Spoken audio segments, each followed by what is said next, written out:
എറണാകുളം ചാലാക്ക സ്നിംസിൽ കെട്ടിടത്തിന് മുകളിൽ നിന്ന് വീണ വിദ്യാർത്ഥിനി മരിച്ചു. 2ാം വർഷ മെഡിക്കൽ വിദ്യാർത്ഥിനിയായ ഫാത്തിമ ഷഹാനയാണ് മരിച്ചത്. കാൽതെറ്റി വീണതാണ് എന്നതാണ് ഇപ്പോൾ വരുന്ന സംശയം. പോലീസും അങ്ങനെയാണ് പറയുന്നത്. വിഷ്ണുപ്രകാശ് നൽകും അവിടെ നിന്നുള്ള വിവരങ്ങൾ. ഇന്നലെ രാത്രി 11 മണിയോടുകൂടിയാണ് ചാലാക്ക SNIMS മെഡിക്കൽ കോളേജിലെ വനിതാ വിഭാഗം ഹോസ്റ്റലിൽ നിന്ന് വിദ്യാർത്ഥിനി വീണു മരിക്കാനിടയായ സംഭവം ഉണ്ടാവുന്നത്. പോലീസ് ഇതേപ്പറ്റി പറയുന്നത് ഈ കണ്ണൂർ സ്വദേശിനിയായ ഫാത്തിമ ഷഹാന എന്ന വിദ്യാർത്ഥിനി ഈ കോളേജ് ഹോസ്റ്റലിലെ 2ാം വർഷ MBBS വിദ്യാർത്ഥിനിയാണ്.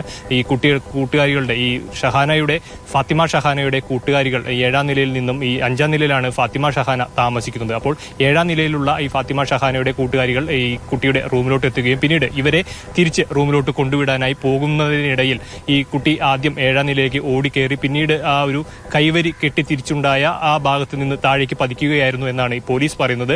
ഇതിൽ ഈ പ്രധാനമായിട്ടും ഈ കോളേജ് ഹോസ്റ്റലിന്റെ നടുവിലാണ് ഒരു കോറിഡോർ ആയിട്ടുള്ളത്. അതിന് ഇരുവശത്തും റൂമുകളുണ്ട്. ഈ റൂമുകൾ ഒഴിഞ്ഞ ഭാഗത്ത് ഏകദേശം ഈ പ്ലംബിംഗ് പൈപ്പുകളും അതുപോലെ തന്നെ ഫയർ പൈപ്പുകളും ഈ ഫയർ എക്സ്റ്റിംഗ്യൂഷർ ആയിട്ടുള്ള അതിനുപയോഗിക്കുന്ന പൈപ്പുകളും എല്ലാം കടന്നു പോകുന്ന ഒരു ഭാഗമുണ്ട്. അപ്പോൾ ആ ഭാഗം കമ്പിവേലി കെട്ടി തിരിച്ചിട്ടുമുണ്ട്. ഏകദേശം നെഞ്ചോളം പൊക്കത്തിൽ കൈവേരി കെട്ടിയാണ് തിരിച്ചിരിക്കുന്നത്. ഈ കുട്ടികൾ ഒരുപക്ഷെ ഇന്നലെ ഈ കുട്ടി ഓടിപ്പോയി ആ കൈവരിയിൽ കയറിയിരിക്കുമ്പോൾ മറിഞ്ഞ് താഴേക്ക് വീണതാകാം അതിന്റെ ഒരു കാരണമെന്നാണ് പോലീസ് പറയുന്നത്. ഈ കൈവരിയും അതിന്റെ താഴെ തന്നെ ഒരു ജിപ്സം ബോർഡ് തിരിച്ച് ഓരോ നിരകളിലോട്ടും ഈ തീപിടുത്തമുണ്ടായാൽ അതിന്റെ പുക എത്തുന്നത് പ്രതിരോധിക്കാനായി ജിപ്സം ബോർഡ് വച്ച് തിരിച്ചിട്ടുമുണ്ട്. അപ്പോൾ ഈ കൈവരിയിൽ കയറിയിരുന്ന് പിന്നീട് വീണ് ഈ ജിപ്സം ബോർഡിലൂടെ ഊർന്ന് 7ാം നിലയിൽ നിന്ന് താഴേക്ക് പതിക്കുകയായിരുന്നു ഈ വിദ്യാർത്ഥിനി. മുകളിൽ നിന്നുള്ള എല്ലാ ജിപ്സം ബോർഡുകളും തകർന്ന ഒരു നിലയിലാണ് എന്നാണ് പോലീസ് പറയുന്നത്.